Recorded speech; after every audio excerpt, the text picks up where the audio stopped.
Hello friends, welcome to கேபிஸ் creations. இன்றைக்கி நம்ம சேனலில் என்ன பார்க்க போகிறோம்னா, ஒரு சூப்பரான அண்ட் ஹெல்த்தியான லஞ்ச் பாக்ஸ் ரெசிபி தான் கீரை சாதம்.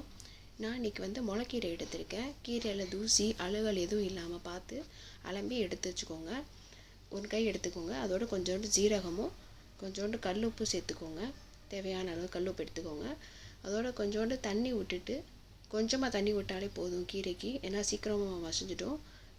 அதோட ப்ரெஷர் குக்கரை மூடிடுங்க. ப்ரெஷர் குக்கரை மூட்டு ஒரு 2 விசில் விட்டு எடுத்துக்கோங்க. 2 விசில் வந்த உடனேயே ஆஃப் பண்ணிவிட்டு ப்ரெஷரை உடனடியாகவே ரிலீஸ் பண்ணிடுங்க. கொஞ்சம் பார்த்து பண்ணுங்கள், கையில் பற்றாமல். தென் எடுத்துகிட்டு நான் அதில் தண்ணி வடித்து எடுத்துப்பேன். வேறு அடுத்ததுக்கு யூஸ் பண்ணிப்பேன். மித்தபடி கீரையை நல்லா மசிச்சு விட்டுருங்க.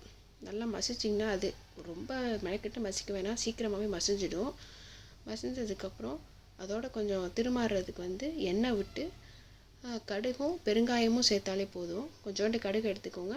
போட்டு கடுகு நல்லா பொரிஞ்சதுமே கொஞ்சோண்டு பெருங்காயம் போட்டு நல்லா மிக்ஸ் பண்ணி விட்டுட்டு, அதை கீரை நம்ம கடைஞ்சி வச்சுருக்கோம் இல்லையா, அதில் சேர்த்துக்கோங்க.